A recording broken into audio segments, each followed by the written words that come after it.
Talkin Hoopz, the show that discusses real NBA stories, gives you all the latest rumors, and gets you into heated debates. It's dunks and layups. How many of his points have been jump shots? 0. Not 2, not 3, not 4, not 5. 0. It's not happening. Not in this NBA. Maybe in the fantasy NBA that they're playing in, but not in this NBA. We're going to challenge each other in practice. Talking about practice, not a game. Once the game starts, I mean, it's going to be easy. You better get off whatever you're smoking. Strap in, get your popcorn, put your headphones on. This is Talkin Hoopz. It's really great to checking out Talkin Hoopz. Talking Hoops. Talkin Hoopz, the official talk show of NBRP in Miami. Talkin Hoopz starts right now. Talkin Hoopz. TalkinHoops.com. AJ, Kyle, Mark Strickland with you for the show. NBRPA Miami chapter, NBRPAMiami.com. Check them out. Knicks, Nets, Celtics. Miami is 4-3. Have they lost their step? Pacers, Spurs, Lance Stevenson. Is Danny Granger even a thought right now? Did anybody even know that he's still on the team?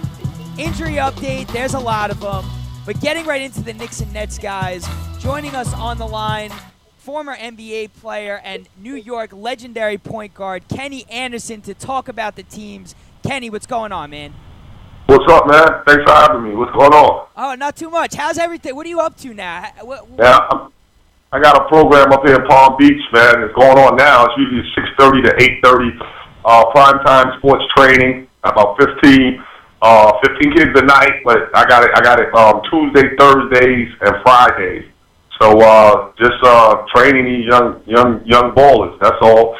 Doing my book, doing my documentary. So this is gonna be a big year for me. So So I'm real excited. You're really keeping busy over there. Huh? You're really keeping busy over there. Yeah, I have to, man. An idle mind is a terrible mind. Idle mind is a terrible mind. So just trying to get back and get the message off, man. You know, my name of my documentary is Mr. Chibs. That's my nickname. So it's gonna be great, man. Just manuscript of my life. Just telling kids what I had to go through, the obstacles that I had to overcome to get to the point, that I made it all the way to the mountaintops, such as the NBA. And all my negativities also. Some of the negative things I did, along with some of the positive things. So I'm just really going in on myself and trying to pass the message on to some of these young guys out here. Definitely. And when is that documentary coming out? About 8 months. Give me 8 months. Skyscraper film. I'm gonna put it in the festivals. About 8 months, 8 to 10 months, it's going to come out. We just started shooting it, went back home to New York, going back to Atlanta. That's like my second home, went to Georgia Tech. So I'm going to get that footage. Then they're going to come to Florida. We're going to talk, I'm going to be all over, man. So I'm excited, and, just making it happen. That's all. Well, we're excited for you, Kenny, and also we're excited for the NBA season, and I'm hoping you've been keeping up with what's been going on. It's been crazy thus far, and especially with the Knicks and the Nets being ranked to be two of the better teams in the East, kind of at the bottom right now. What's your take on everything going on in New York with the Knicks right now? What do you see? I don't, right now, I played in the league for 14 years. It's just too early right now. This is a marathon, man. The Nets. The Nets right now, they just got new pieces, so they're not gelling like they should. But I know at the end of the day, they're going to be fine. The Knicks, they got a few pieces added on from last year's team, and it's going to take them some time to gel now. But the negative thing we have with the Knicks, with Tyson Chandler going down, he's their anchor on defense. And right now, they just not playing well. And they can't get discouraged. It's just too early. They have a meeting a week into the season. That's nuts. Having team meetings. You have to have a team meeting first week of the season. You got problems. You know what I mean? So, it's just some of these bad teams that's playing well right now, they'll come down to reality because it's just too long of a season. Some of the young players, the rookies that's having a great start of the season, hopefully they can keep it up. But like I said, it's a marathon. It's a long season, a lot of games, a lot of minutes being played. Just got to take care of yourself and stay focused and leave the distractions alone. Right. Now, it is very early, but playing in New Jersey, everything in the New York, New Jersey area gets blown up. Yeah. Any little story becomes a huge story. When do Knicks fans and Net fans start hitting the panic button? I know it's early now, but when do you expect things to sort of get righted?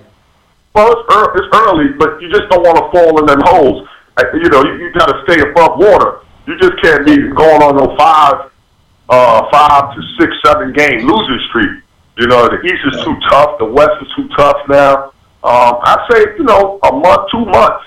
Because after about a month and a half or 2 months, that's the identity. That's probably your team. You who you are by after 2 months. And you could have all the meetings in the world to try to get things together. But 2-3 months into the season and you're still playing the same way, then that's your team. So, I say month and a half, 2 months. All right. Yeah. Well, let me throw this to you, Kenny. So Carmelo Anthony comes out at the beginning of the season, and he really just says that he wants to test free agency. Knicks fans are worried he's going to leave. The Knicks are worried he's going to leave. And then he comes out, says he's going to try and recruit guys. He doesn't want to leave. So that was kind of like a stir, to the season for them as is. But now with a guy like Melo, it comes out that he has problems recruiting players. Not that many people want to play with him based on the fact that he just doesn't pass the ball too much. It's not like LeBron where he really gets his teammates involved. It's much more appealing, I think, to go to a team with LeBron James than Carmelo Anthony. So I guess what I'm going to throw to you is, first of all, do you agree with that? Or when you were playing, would you want to play with a guy like Carmelo Anthony? Would you want to sign with a team like that?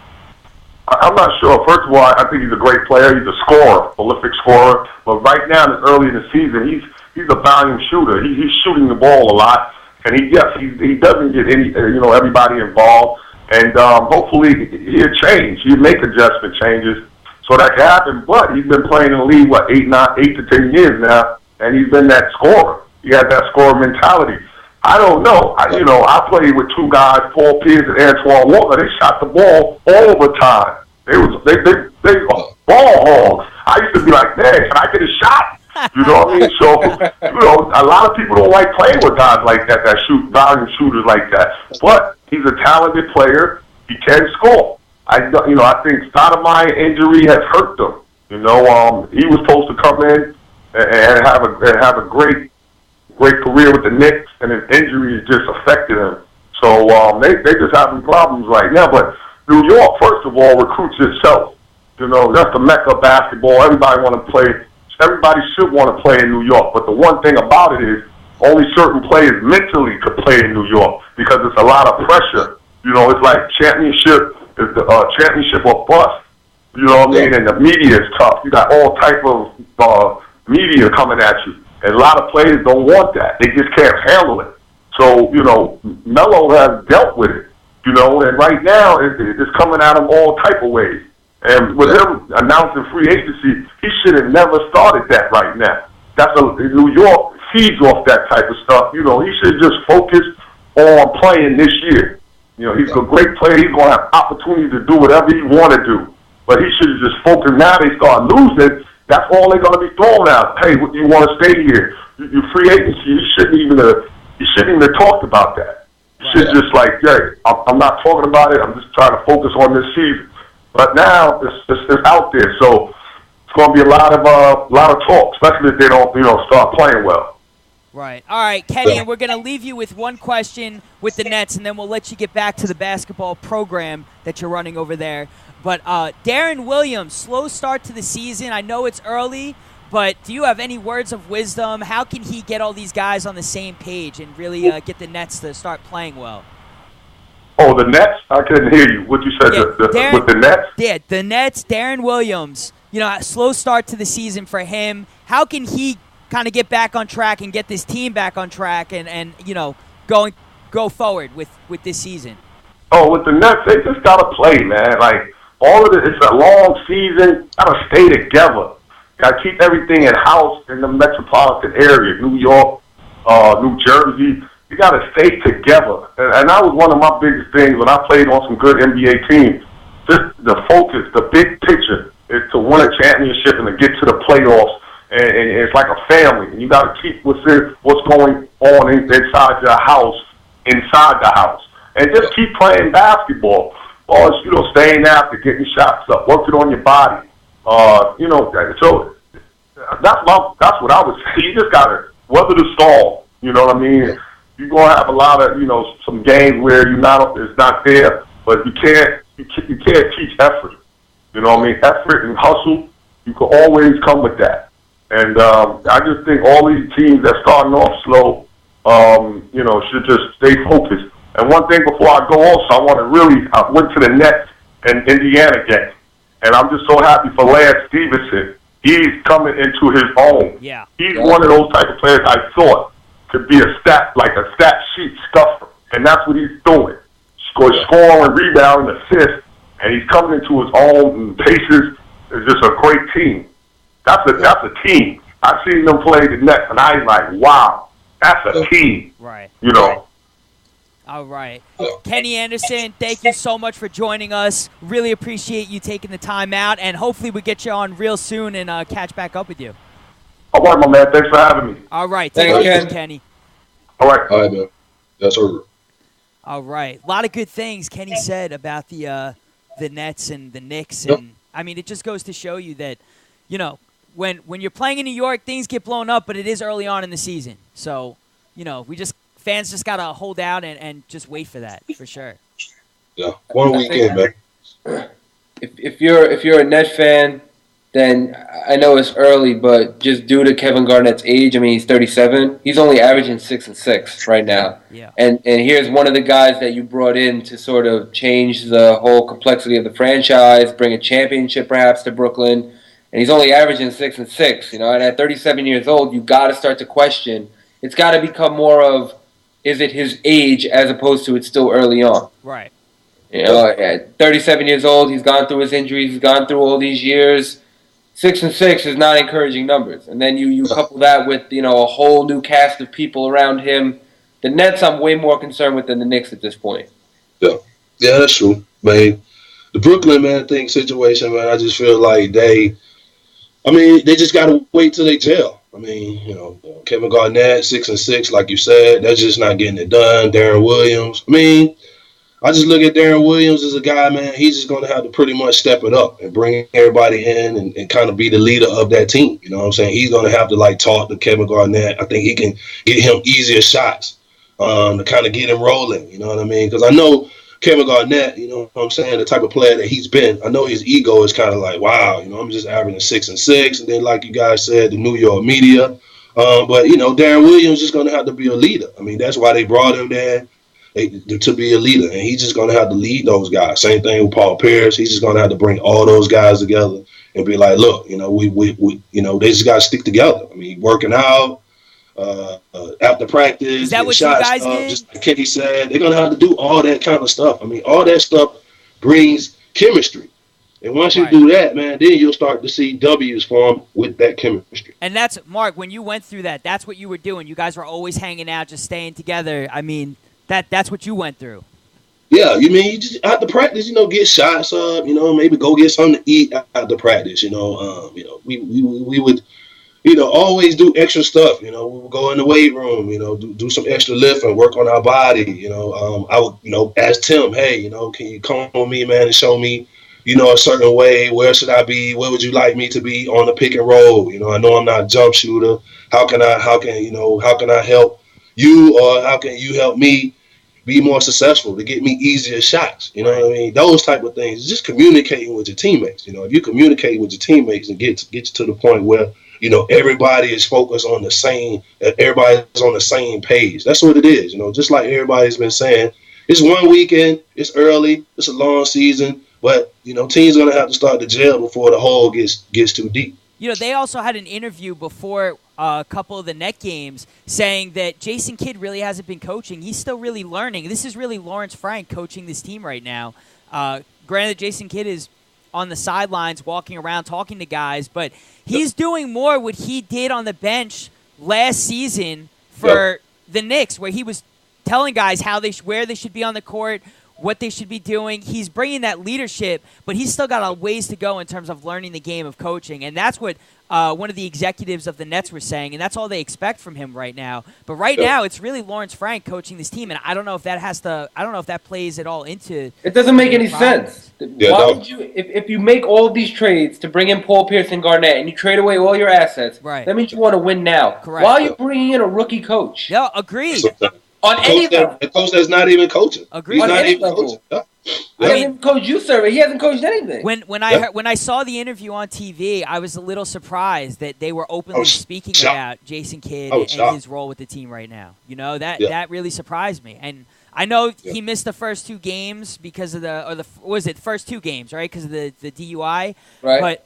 But he comes back and, you know, he's just – I don't know what he's doing in practice, but in terms of the sidelines, they said they're letting Lawrence Frank just coach his team, and he's just really talking to guys, making sure they're in the right places. But this is Lawrence Frank coaching this team.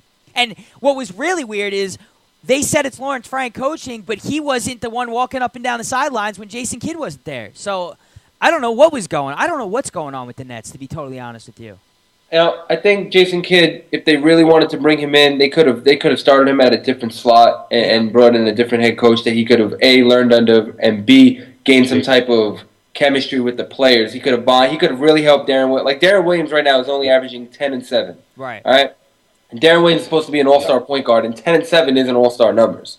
So, and if he's the leader of your team, those are not numbers that a leader puts up. Okay. So I think Jason Kidd could have really focused on Darren Williams' game, really developed him as a point guard. But when you throw him into the head coaching job and you expect him to take a team that has never been together before and bring them to a championship, it's not going to happen. They're winless on road trips. They're 0-3 on the road right now. Kevin Garnett doesn't look good. Darren Williams doesn't look good. Those are their 2 biggest players. Joe Johnson doesn't look good. He's not the same guy that he was in Atlanta or even last year with the Nets. Right. He's kind of taken a step back. You couple that with Paul Pierce's age. Kirilenko is in and out of the lineup. He can't stay healthy. This team is a mess, top to bottom, and it's only a matter of time before every tabloid and every New York magazine and newspaper starts to call for Jason Kidd's job. Kevin Garnett starts to question what Kevin Garnett is doing, and everything will fall. It's like a house of dominoes. You take one away, and then that's it. You know, and to me, and this is not to knock Darren Williams. Look, he's a great player,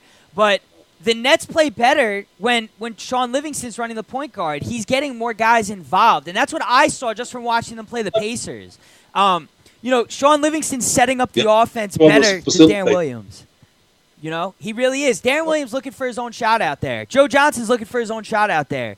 I said this last season. You can't have 2 guys at very similar positions doing the same thing. There needs to be a balance. There just needs to be a balance. And when I saw Darren Williams made 1 pass in that game against the Pacers to Paul Pierce in the end, and that was a good pass. That was the first thing I said. Wow, good pass, Darren Williams. All the other plays with him was him creating his own shot, missing floaters, missing fadeaway shots, getting to the basket, not getting foul calls. I mean, that was a problem. That was a real problem. And Joe Johnson had the hot hand. You should be looking for Joe Johnson when you're on the floor with him. That's just how I see it looking in. That's coaching. That's coaching, though. I mean, the head coach is supposed to be doing that stuff. Like, look, man, hey, we got to move the ball. We got to get other guys involved. Darren, we need you to be a facilitator. I mean, that's the coaching. You can't hire a coach, man, that's never coached. To come on a brand new team, man, and expect them to win right away. It's not going to happen. Right. It's not going to happen. Just like Kyle said, that shit was going to blow up. And I give him about a month, and it's going to be terrible. It's going to be the worst team in the league. I guarantee you. It's going to be terrible. And it's not and it's not like they've come out and made these big proclamations or projections that they're going to win. But when you look at the roster, it speaks for itself. Right. 37 years old, Garnett. 36-year-old Paul Pierce. You know, the ages speak for themselves. They traded for these guys to win now. They don't have 3 years to come together. Right. They don't have that luxury. So it's now or never. They're not in a position where Wade and LeBron and Bosh are, where, you know, if they don't win in their first year, no big deal. They sign 5-year deals. They're all in the prime of their careers. They'll go get it next year, you know? Look, it's totally different. It is early, like Kenny said. It is early in the season, but you got to think, just being a fan and the anticipation for this season, and this is what you get so far, it's not fun. Like, from the outside looking in, it's not fun. And, I think the other thing that really bothers me about the Nets is they traded away their future. They traded away a lot of young talent, future draft picks, and they got 1 or 2 years to really make this happen. So I don't know. But look, we said from the start that this was, not going to be a championship contending team here. We had them in 5th in the East here. So the fact that they're as bad as they are, that's a little mind-blowing considering the other teams in the East. But yeah, I mean, that was really surprising. Yeah. They gave up first-round draft picks in 2014, 2016, 2018. The Celtics also have the right to swap first-round picks in 2017. They gave up Marshawn Brooks in the process. They gave up Chris Humphries, which was an expiring contract. They gave up Keith Bogans. They gave up Chris Joseph. Chris Joseph was the first-round pick in 2014. They gave him up. They just gave up way too many assets of the future, and it's really going to be rough once they start losing in the months of January and February and March. Once these losses add up, if they don't right the ship, it's going to get ugly quick. Definitely. And other teams start to jail, it's going to be bad for them. Yeah. And you look across the city at New York and the Knicks. And it's like, it's not any better because actually they should be doing a lot better because at least they have some type of chemistry. Their core group of guys, Melo, JR, Tyson Chandler, they've been together. Okay? They know Raymond Felton. They know how to play together. They know what to do where guys like the ball. And they bring in Meta World Peace. They bring in Andrea Bargnani. And it's still not working. They're still not a good team. And they may even be Bargnani is year. really, really bothering me. The whole, his release, how slow he is, how slow he plays, setting this guy up and taking shots away from Carmelo Anthony like last game. I know they said the Spurs played great defense. Melo took 10 shots last game. He took 10 shots. This is a guy that's putting up 28 points a game. He took 10 shots. 10 shots. Last season, putting up 28 points a game, took 10 shots last game. You got to be kidding me. That's not on anybody but Melo. I mean, that's Melo feeling the game. If he wasn't feeling, first of all, they got blown out. I've never seen Melo feel a game like that before. I don't think since Melo's been in the league, I've seen him just take 10 shots and look to pass the ball like that. All right, I've never seen it. I have not seen it, and I think they're so worried about getting Bargnani into the flow of the offense and the system that it's ruining everything they're trying to do on offense because they're trying to get him the ball and get him open looks. He's not going to shoot the ball every single time down the floor, and it's just messing up their offense. It really is, and bad offense, you're taking a 3. It's a long 3. It's missed. That's a fast break for the other team. The other way. Well, when do they stop experimenting with Melo at the 4? I mean, I know that Tyson Chandler is down and they have to put Bargnani. First of all, to put Andrea Bargnani as a starting center is a travesty, even in a video game. You got to be kidding me. Right. This guy cannot defend or rebound. And you're going to put him 7-1, Mark. He's 7-1, Mark. That don't mean he can play at the rim, right? I mean, size doesn't always translate to skill. It's a joke. No. I mean, leadership, though. They don't have no leadership. Even from the coaching standpoint, they have no leadership. Melo's not a leader. That's the thing with the Knicks. They have no leadership. That's the problem, man. When you don't have no leader, somebody in the locker room that's going to get all these things settled, it's not going to work. It's not going to work. It's not. You need leaders. They need to make trades. They need to change up the roster. They're going to change up a lot. It looks like Mike Woodson's going to be in the hot seat right now. Dolan is meeting with him on a regular basis. So I heard actually Dolan has someone following him. Everywhere Mike Woodson goes, Dolan has someone there checking in on his conversations, checking in on everything. So that's another problem. James Dolan and his issues with the Knicks are well documented, and they're going to keep going. I mean, this guy is guaranteeing wins. He wants which is fine. He wants championships, but that shouldn't get out. He's guaranteeing wins. He's leaving games in the middle of the game. He's saying Knicks dance. He's even saying Knicks dancers can't dance. They shouldn't be dancing. They should just be throwing T-shirts out into the crowd. Crazy. I mean, you got Dolan. Woodson's offense has been isolation back with Atlanta with Joe Johnson. You got Bargnani starting at the 5. Bargnani is a career 4.8 rebound per game guy. 7'1", 7'1". 7'1", the tallest guy on the floor. You can't start that guy at center. Long arms, too. Long arms. 4 rebounds. Yeah, 4 rebounds. It don't make any sense. He can't defend. He can't defend the paint, and he can't rebound. Then you put Melo at the 4 right beside him, and no knock to Melo, but he can't defend either. So now you got nobody guarding bigs down low. I mean, if they would have played Detroit, Monroe and Drummond would probably both go for 25 apiece. Not to mention all the problems that are happening on the court right now with the Knicks, but off the court, behind the scenes, things that happened this summer. Reports are coming out on Yahoo that Chris Smith was only added to the team to kind of guarantee that JR would re-sign with them. That is the only reason this guy has a spot on the roster. So Yahoo Sports is saying. And they said Glenn Grunwald did not want to give this guy a spot on the roster. He's cool with him being in the Summer League. He's cool with him being in training camp. But he really should not have made the team. And the only reason he did was because of J.R. Smith just, I guess, guaranteeing that he was going to resign, and that decision was made from someone above the general manager. So the fact that happened, this team is just, it's New York. Things are going to get out. This is really, and then you bring back Steve Mills. You hire a guy that's failed in the past. You bring him back to an organization that's finally coming out of, the bad times. We're finally seeing the playoffs again, this team. So I think it's kind of crazy, everything that's going on behind the scenes on the court, and then expecting a guy like Melo to kind of stay with the Knicks this offseason after all this stuff is happening. I mean, there's just a lot at stake here. There's a lot at stake. And I know it's early. I know Kenny was saying it's early in the season. We could say that a million times. It's early in the season. But when it comes to New York and when it comes to these type of situations, I think you got to nip these things in the butt now. Really, really do. Yeah, if you're trying to win championships, of course. Yeah. Yeah. So that's for sure something that needs to happen. They that's New York basketball, though, man. It's going to be a long year for New York basketball teams. Kenny was kind of going against what you said about Melo and Amari. He's going that Amari's injured right now. They need Amari. So I don't know. You're not a believer in Amari and Carmelo. No, that mix won't work. It's not going to work. It's not going to work. No, it's not going to work. No. I've already spoke my piece on it, like 9 shows, so I'm going to just let it go.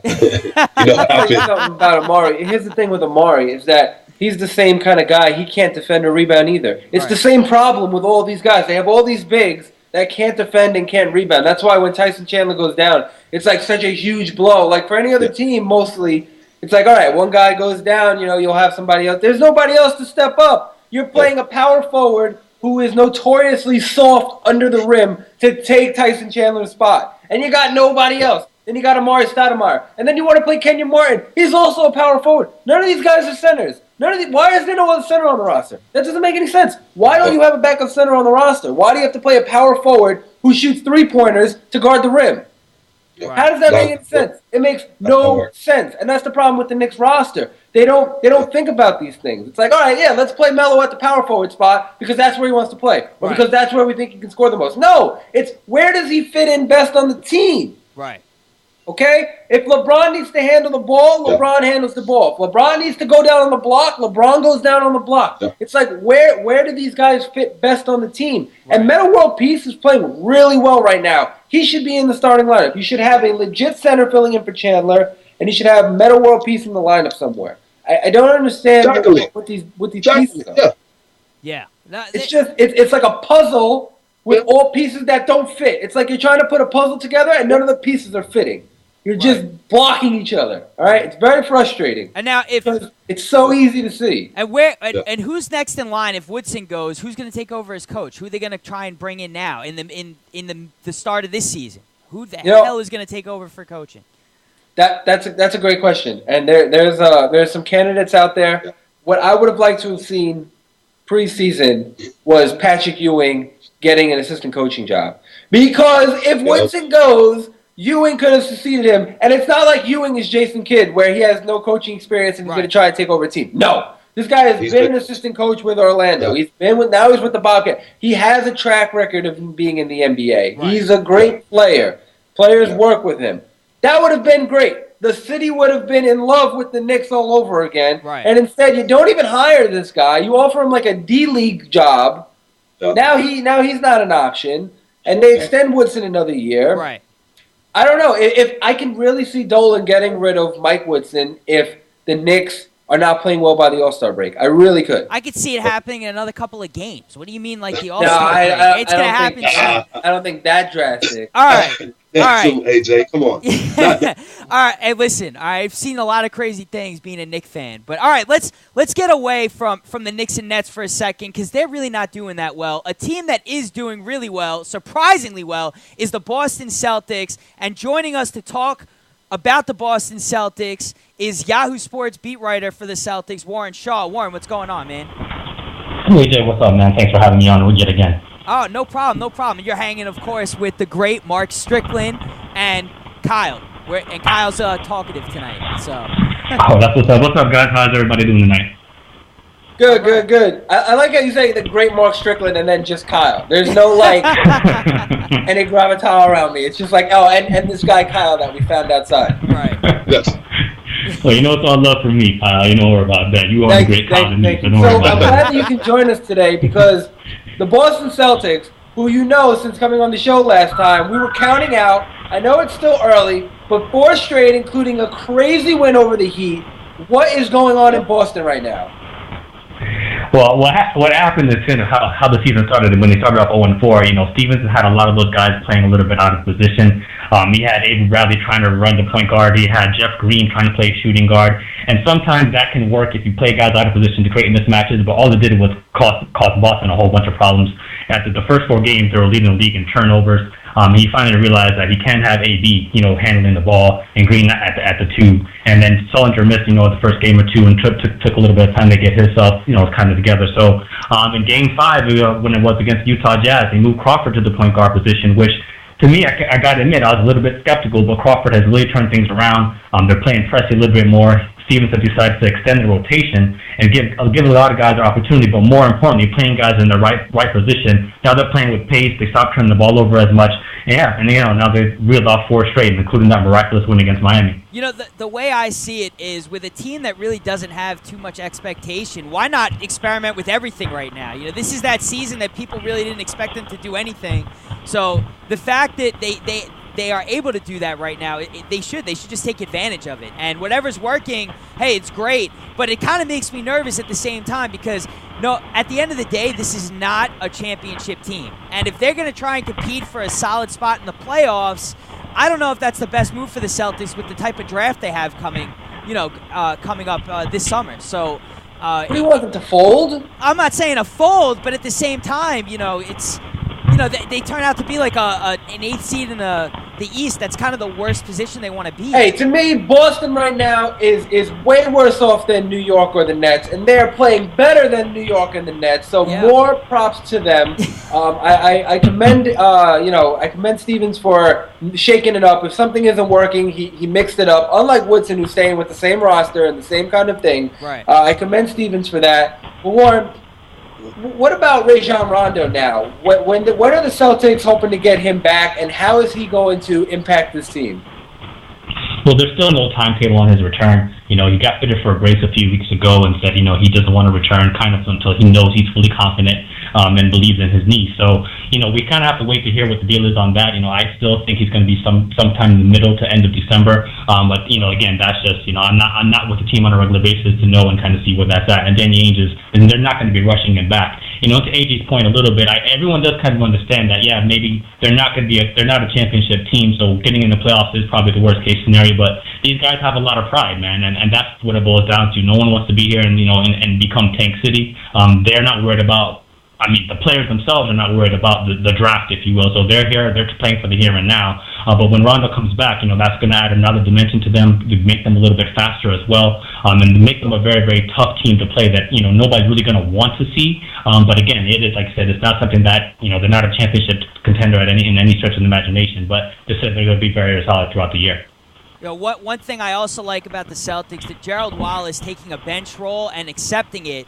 When you get to a certain age as a veteran and you're able to really, you know, be at peace with that kind of a role and try it, especially if it's working, I give him a lot of credit. And that's also, I think, been a good boost for the Celtics because they did win that game when he came off the bench the first time. So, you know, to keep that going forward, I thought that was really big for Gerald Wallace to accept that role. Yeah, I was amazed because he didn't take it too kindly at first. You know, he did say something about it. He's like, well, what are we doing here? Because he was starting and he was playing relatively well. But you know, again, to put Green back at his natural position at the 3 and Bradley back in his natural position at the 2, I think there was a move that needed to be made. And now again, it's starting to reap results. You know, as Stevens is kind of be able to play 10 guys deep, and that's something that I said in the very beginning of the season. It was just like, the roster is pretty much the same throughout. You know, the level of talent is pretty much the same. So that's not great for when your starters are in the game, but when your bench guys come in, there's no real drop-off. So when you put Wallace on the bench, you know, he's more or less like another starter, at least for the Celtics would be concerned. And that kind of keeps them, you know, keeps them in the game. It actually gives them a little bit of advantage, you know, when the end of first quarter, beginning of second quarters. When Rondo does come back to the Celtics, and I know Celtics fans are excited, but I think just a fan should be excited because when you have a point guard that's as good as Rondo and you just have a bunch of guys that really are just going out there and playing, there's no egos, there's nothing like that involved, you know, it really turns out to be most of the time a success story. I think we're seeing something similar like that in Phoenix with Eric Bledsoe kind of just being the point guard and getting everyone involved. You saw Jeremy Lin in New York when he played there with nobody. Melo was injured, Amari was injured. It was just Jeremy Lin, Tyson Chandler, and literally just shooters. And it worked out really well. So I think Rondo coming back to a team that's at this phase right now, I think it's going to be really fun to watch, and they're going to be that underdog story when he does return. They really are. Yeah, because he's going to change the pace. He's going to change the pace of the game. I mean, he's a pace changer. I mean, once he gets in there, he's going to be getting a lot of those guys easy shots with his penetration and all of that. So I think, man, when he comes back, I mean, Boston's going to surprise a lot of people. Definitely. I mean, yeah, and if I could ask a question to Mark real quick, I mean, you've been an NBA player, obviously, and been on some, you know, teams of different varying levels of talent, but what's it like when you're in the locker room and, you know, teams or players, not even players, teams, but when the media and everybody's counting you out, kind of like how everyone's counting the Celtics out right now, you know, how does that play in your locker room, and how do you go out and, you know, and continue to fight? I mean, it just makes you stronger because, you know, you bond together. You know, like, okay, they count us out. We got nothing to lose. So all we got to do is go out here and play ball because nobody expects us to do anything. Sometimes that's the best situation to be in because there's no expectations. All you got to do is go out and play your game and be comfortable playing your game. Just like I said, when Rondo comes back, I mean, he's going to be a pace changer for them. He's going to be a pace changer for them. There's going to be a lot of teams that can't keep up with them. A lot of guys are going to be getting a lot easier shots. So, I mean, when you're in that situation, all you have to do is just play ball. And sometimes that's the best situation to be in. That's strictly speaking, by the way. Strictly speaking right there. Heard it from the man himself. No, I think the Celtics, yeah, they've surprised a lot of people. They beat Mark's Heat over here, so that was always fun to watch. But I don't know how fun it was for Mark to watch, but it was fun. But I think the Celtics, they're one of those teams that, look, this season's been weird, all right? The Suns are doing decent. The Sixers are doing decent. The Celtics are doing decent. So it just kind of adds to the awkwardness of this season so far. Yeah. It's been a strange NBA season. Very strange. Very strange. Yeah, I mean, I would have to agree with all of those things as well. You know, I think for me, obviously, covering Boston and being a little bit close, I didn't expect them to be maybe as bad as other people did. To me, they're about where they should be, which is roughly 500 right now. So I predict them to be a little bit below 500 before the season ends. So yeah, I didn't think they were going to be like a 15-20 win team like a lot of people think the Sixers were going to be.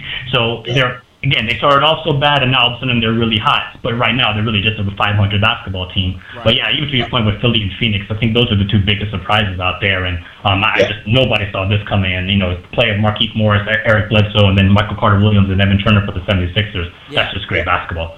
Yeah, definitely.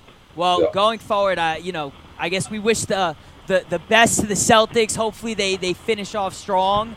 But at the same time, I'm just saying, strategy-wise, get a good draft pick. Get a good draft pick. Get a solid piece. Add to that puzzle. Pair him with That's all they got to do. That's what I'm saying. Add one or two pieces to that puzzle, they back in the top. I don't know what GM said it, but they said a GM came out and talked about tanking, and they said they were going to tank this season, but we don't know who it is because no one's really tanking. So if it was the Knicks, then I'd agree with that, but it definitely wasn't the Knicks. So. Well, let me just before we move on from the Celtics, I want to ask Warren what the chances are he thinks that when Rondo does come back, the Celtics look to ship him, because if they are looking to tank, and they are looking to get more draft picks and get further, next year and the season after, then Rondo would have to be a part of a deal to get some type of first-round deal. So is Rondo a possible moving piece?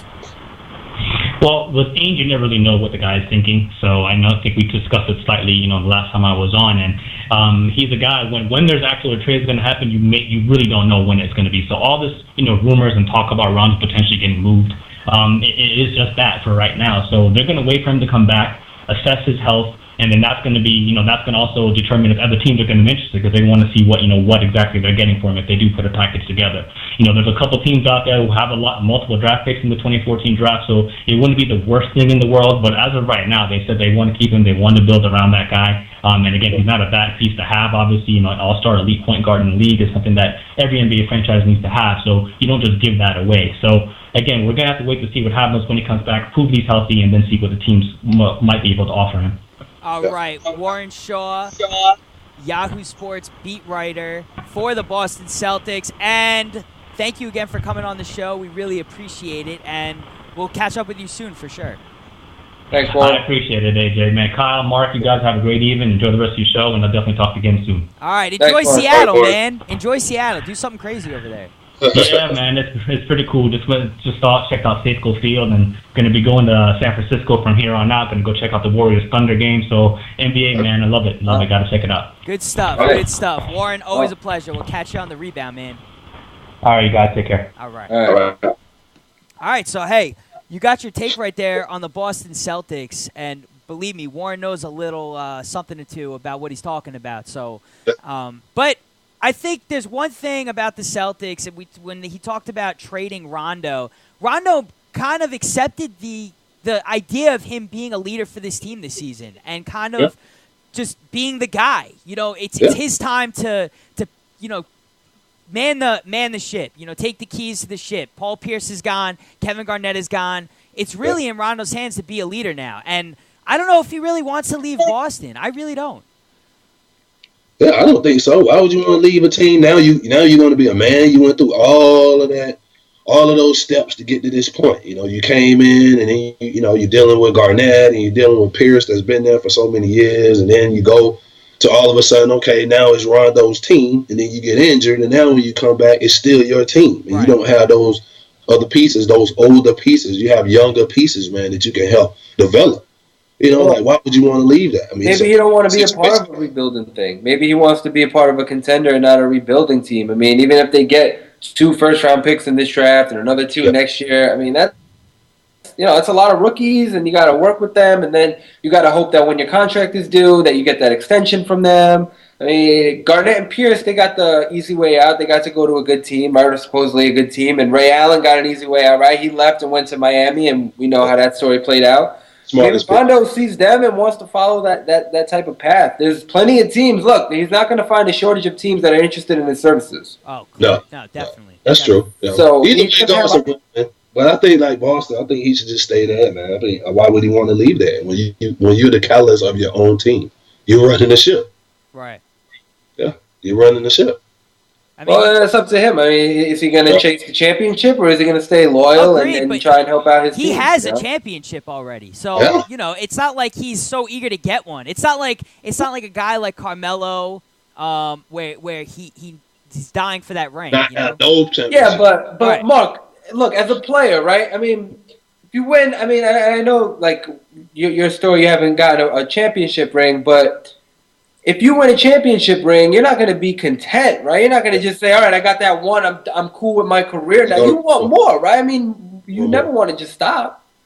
Yeah, that's true. But, I mean, he knows the building process. I mean, he was there doing the building process before. So, I mean, here it is. He has an opportunity to bring another championship to the city of Boston and be kind of like a folk hero there. Exactly. I mean, look, the Celtics are rebuilding for a reason. They're not rebuilding just to rebuild. They're trying to win another championship. They're trying to get back to the top. So by him staying with a team that, maybe he has another shot here or he feels he has another shot, I don't see him leaving. I just don't. And he likes Brad Stevens. They apparently got a good relationship going. So, I obviously Rondo hasn't played yet, so we'd have to see what happens when he's on the floor and how he's utilized. But it's documented from the summer. They have a good relationship. Yeah. Yeah, that's a start. I mean, anytime you have a good relationship with your head coach, that's a good plan because you have the head coach and your star point guard that's on the same page. And when those two are on the same page, man, the sky's the limit. Definitely. So they're working together to obtain one common goal. It's not like you have a guy that's looking to leave or putting it out there that he might want to leave. Like when you get along with your head coach, it's like Tom Brady and Belichick. I mean, it's the same thing. When you have a good relationship with your head coach, it kind of helps the chemistry of the whole team. All right. Well, we're going to take a quick break, but when we come back, we'll talk about two teams that have not necessarily had struggles this season, and that's the Pacers and the San Antonio Spurs playing like in attack mode every single game. Spurs every year, man. Spurs every year. Under the radar, always win. They really, seriously, they know what they're doing. Well-oiled machines right there, both teams. Stick around, Talkin Hoops, talkinhoops.com. Kyle, we'll be right back.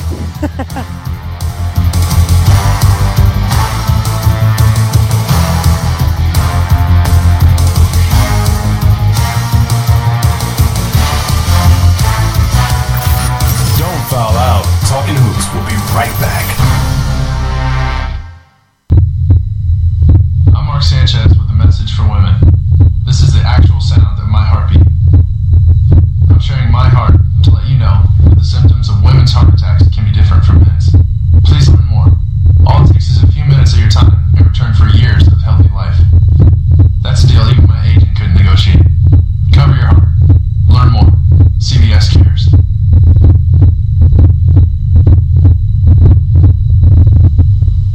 The new free CBS Radio app streams your favorite CBS radio stations, as well as all your favorite AOL and Yahoo Music stations directly to your iPhone, iPod Touch, and BlackBerry Bold. With 30 genres of professionally programmed stations at your fingertips, you can hear whatever you want, whenever you want. Stations like K-Rock, 1010 Winds, WFAN, AMP, and over 600 others. Now you can easily take your favorite stations with you on the go. The CBS Radio app is everything you wanted from streaming radio and a whole lot more. Go to cbsradio.com/mobile to download your app today.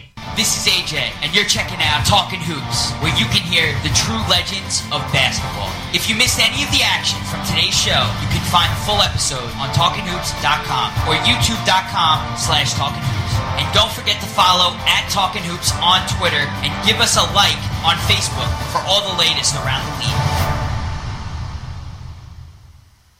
Sassy! Sassy! This week's episode, Bobcat in the Cave. Gosh, Johnny, playing in the cave sure is neat. Oh boy, a kitty cat. Sassy, the kitty cat's yelling. What, Sassy? It's not a kitty, it's a bobcat? Speaking of cats, you'd like to stress the importance of adopting cats from animal shelters? Over 5 million cats go into animal shelters every year? And with millions of healthy cats to choose from, it's a shame more people don't adopt from shelters? This bobcat, Debbie! Help, Sassy! Why bother? We'll just get into more trouble tomorrow? What's that supposed to mean? Oh, nuts! Sassy is brought to you by the Ad Council and the ShelterPetProject.org. Remember, adopt. My dream is to become a mechanical engineer. My dream is to be a ballerina. My dream is to be a veterinarian. I want to be a chef, truck driver, a teacher, A shoe designer. professional skateboarder. But right now, I'm just a kid. just a kid. I'm just a kid. I'm just a kid ready to be adopted. Ready to be adopted. I'm just a kid ready to be adopted. For the facts about adopting a child from foster care, contact the Dave Thomas Foundation for Adoption. Hey guys, this is AJ. Want to talk more hoops? Bring the show into overtime. Check out talkinhoops.com. Catch you on the rebound. Welcome back to Talkin Hoops. About 15 players in the team. 14 get along. Now here's a guy who likes to dunk. On an 8.5-foot rim. Take it away. And we're back, Talkin Hoops, talkinhoops.com. AJ, Kyle, the great former NBA player, Mark Strickland. We're going with it, Mark. I love it. NBRPA Miami chapter, NBRPAMiami.com. Check them out. But getting back into the show, the Indiana Pacers, the San Antonio Spurs, they're balling out of their minds, both teams. The Spurs looking like they should be looking. The Spurs really looking like, the former defending Western Conference champions, I guess we'll say. Leadership, man. They got Popovich as a coach, man. They got Tony Parker. Same thing like I told you before. The relationship between Pop and Tony Parker, man. I mean, you got that type of relationship. Plus, this team does it every year. Every year, this team just stays on the radar. It just wins games and wins games. Nobody talks about them. Nobody ever mentions them about winning the championship, but they just go out and win games under the radar. And I think that's the way they like it. They have to. But I got to say, something about the Spurs, they can win 20 straight and just no one cares. No one cares that they won 20 straight. Yeah, I know. Man. I don't know why people don't like the Spurs. Like, yes, a lot of people say they're boring to watch, but they get W's. That's all that matters. They get W's. The Pacers are a good story. The Pacers also, like, their team, I feel like that'll win 20 straight. People be like, yeah, the Pacers. But it's not like when the Heat win 20 straight and there's all these highlights and alley-oop dunks and Wade and LeBron going nuts. I feel like it's more ESPN highlight material coming from Miami as opposed to the Heat. I mean, the Spurs, they said they had 7 alley-oops in the last, 3 or 4 years. So it's fun to watch, man. I mean, they get done. They just play so late. That's the problem. Yeah. Nobody's going to stay up late to watch the Spurs, but they'll stay up late to watch Golden State. Those type of teams where you get in, a faster-paced game. Right. With San Antonio, man, I mean, it seems like they're on a mission. Indiana, they look like they're focused to win the championship. I mean, they've been there a few years in a row now, and they got to beat that monster, that Miami Heat monster. It looks like they're focused in doing that. I know we talked about the MVP dark horses early, I think it was last show, the show before that, I think Kyle, who'd you go with? Steph Curry, Kyle? You went with Steph or Chris Paul? You went with Chris Paul, but the dark horse was Steph Curry, right? No. My pick was Chris Paul. Right. And my dark horse, I believe, was James Harden. James Harden. Well, I said Steph Curry. Kyle said James Harden. But I think a dark horse that we all counted out here was Paul George. Yeah. The Pacers play like this. If the Pacers do as good as they did last season, I think he's a serious candidate. Yeah. Look, Roy Hibbert said he wants to win Defensive Player of the Year. And then he went on to say, you best believe Paul George is winning that MVP. And he's playing like it this year. I mean, he came on last year. Look, last year he took over face of the franchise from Danny Granger. Yeah. This year he's trying to take over face of all NBA franchises and be the face of the NBA. Dude is averaging 25 points a game, 7.8 rebounds, 3.6 assists. Pacers are undefeated. Plays phenomenal defense on the other end of the floor. You want to talk about two-way players? He's one of the top 5 players in two-way basketball. Him, LeBron, Chris Paul. You can put them all in that category. Yeah. He's on a mission. And the Pacers are so good, you don't even realize the guys who are on their team. And they got Luis Scola, who's one of the greatest players to come out of Argentina. And you don't even know this guy's on the roster because they're just so good. Danny Granger hasn't played a game yet, but who cares? Lance Stevenson just dropped the triple-double in his place. Yeah. And one guy goes down. This is what we were talking about earlier. One guy goes down for the Knicks and Tyson Chandler, and it's like the world is ending. The Pacers don't have their quote-unquote best player for almost 2 years now, a year and a half. Right. They didn't have Granger last year. They don't have Granger yet this year, and they just win. It doesn't matter. They just win. Well, they're well-coached, too. They're well coached. They lose Brian Shaw. They bring in Nate McMillan, who's a great defensive coach. That's the USA defensive coordinator, I guess we'll call him. And their defense is showing this season. They're just all around a good team. They look for good shots. Hibbert's looking for the right kind of shots this season. He's being more assertive. I like that. He's being the Hibbert we saw in the playoffs every game this season. I like that. The Pacers are first in the league in defense. They're only allowing 84.5 points per game. Nate McMillan, man. Nate McMillan. Hats off to Nate McMillan. Yeah. Seriously. Coaching, man. Coaching. Mark says it every show. Coaching, man. Coaching. You have to have good coaches on that sideline, man. You got to have defense and you got to have leadership. And what they have is they have everything. They got bigs. They got perimeter guys. They got guys when somebody goes down, they step up. I mean, Lance Stevenson is even playing smarter. That was his only thing. All he had to do was just play smarter. And that's what he's doing. Yeah. I mean, I think like Indiana's on a mission. They're on a mission to beat. They got to beat that Heat monster though, and I think if they do beat the Heat monster and get to the finals, Paul George will get MVP. Have to. Yeah. Hands down. Oh, Have has to. to. Even Hands if they down. don't get to the NBA Finals, though, if they finish with the best record in the season, I mean, they still get MVP. Nah. They gotta get to the finals, man. They gotta get to the finals. They have to beat that Heat monster. They have to. I think they're better than the Heat this year. I think they're better than the Heat. Look, the Heat have struggled, and not only struggled, but struggled against bad teams. Defensively, they've been not very good. And while Wade has looked very good this season, I mean, a lot better than I or a lot of people would have thought that Wade would look now, after all the years and the injuries. Even though they have that going, right, they just don't look good. I mean, they dropped that game to Boston.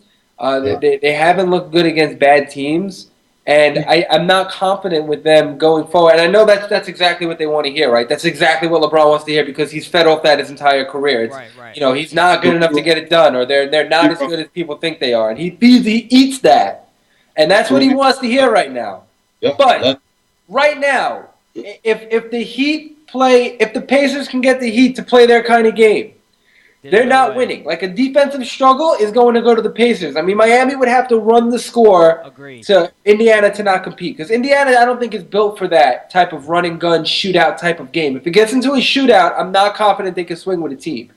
Yeah. But they force everybody to their level. And they've been a second-half team. They haven't looked good in the first half of games, but then in the second half of games, they just run away with the score. Because they just lock you up. Let's get away from the Heat.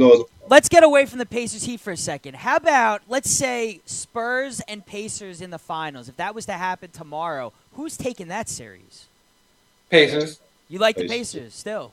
I mean, I they're agree. Deeper, I think the Pacers they're younger, also, they're more athletic. But these are two teams that are just well-oiled machines. Seriously, just well-oiled machines. They're both, granted, I think Popovich has a little more experience than Frank Vogel.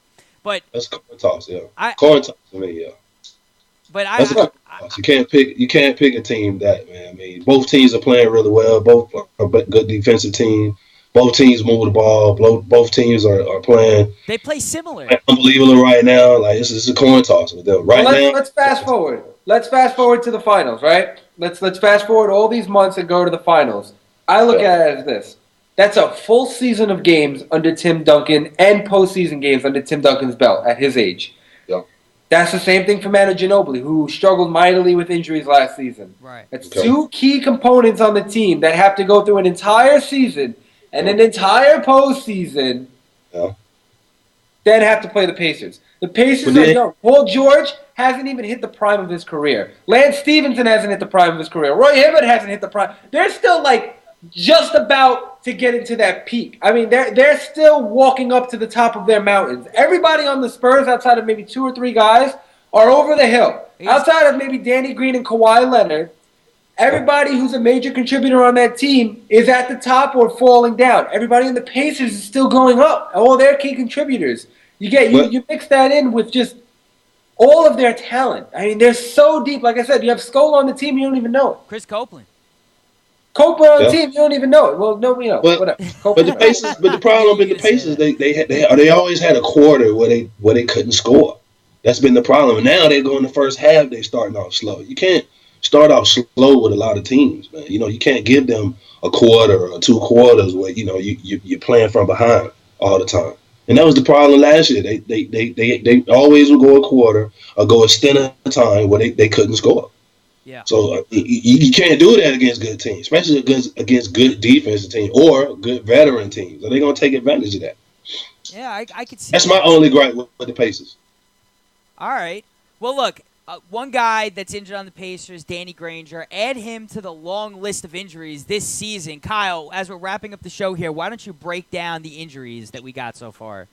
We got Larry Sanders for the Bucks. He may be out 6 weeks after thumb surgery. Huge blow for them. He only played 3 games. He wasn't having a great year to begin, but they need him. He is their rock. He's their face of the franchise. They gave him extension, so now he's out. We know about Tyson Chandler's broken leg. JaVale McGee also now has a leg fracture, so the Nuggets now struggling. Danilo Gallinari is out. Wilson Chandler may be making a return, so the Nuggets have to sort of weather this storm here. J.J. Hickson got a start at center the other night. He played very well. got a nice posterization dunk on Marvin Williams. Let me see. So, wait, I think we could pull that up here real quick. I think we could. Pull it up. You got Steve Nash. He's dealing with nerve damage in his back still. He's probably going to be out 2 weeks. That's a huge problem for the Lakers. What the hell is going to be going on with Nash all season? Is he going to play in back-to-backs? Is he even going to play at all? They got to deal with that. So a lot of injuries going around the league. Ryan Anderson for the Pelicans, maybe he'll be back within a few days or a week, after he had a slight chip in his toe. And here's the video right here of this monster. I don't know if you saw this, Mark, but this dunk is insane. Just a complete posterized right there. Just obliterated him. So, you got a lot of injuries going on around the league, a lot of big players. Kobe maybe will be able to get back at it in 2 weeks, 3 weeks' time. Still waiting on him. Harrison Barnes just recently made his return back for the Warriors, so that's a big boost for them. But still, a lot of teams dealing with injuries. Danny Granger may be coming back in a week or two. A lot of contenders still waiting on their big players to come back. Definitely. So anxious to see Danny Granger. See how that works. So anxious to see that. I'm curious to see how that's gonna work. Listen, it's been a weird season so far. Right? Honestly, any team at this point can beat any team on any given night. That's really what it's looked like. So, still a lot more to go. Still got like 75, 76 games left here, people. So, a lot still to come from that. But it's been fun. It's been a fun ride. Special thanks to Kenny Anderson coming on the show. We'll talk to him soon. A lot of great stuff. And shout out to his boy Lance Stevenson. NBRPA Miami chapter. NBRPAMiami.com. Special thanks to Warren Shaw. And for AJ, for Mark Strickland, for Kyle, and everybody who's sick over there, you guys. We'll catch you on the rebound. Until Talkin Hoopz comes back into play, stay connected by getting at us on iTunes. Keep up to date with all the latest basketball news and rumors, and check out all our shows by logging on to TalkinHoops.com. Catch you on the rebound.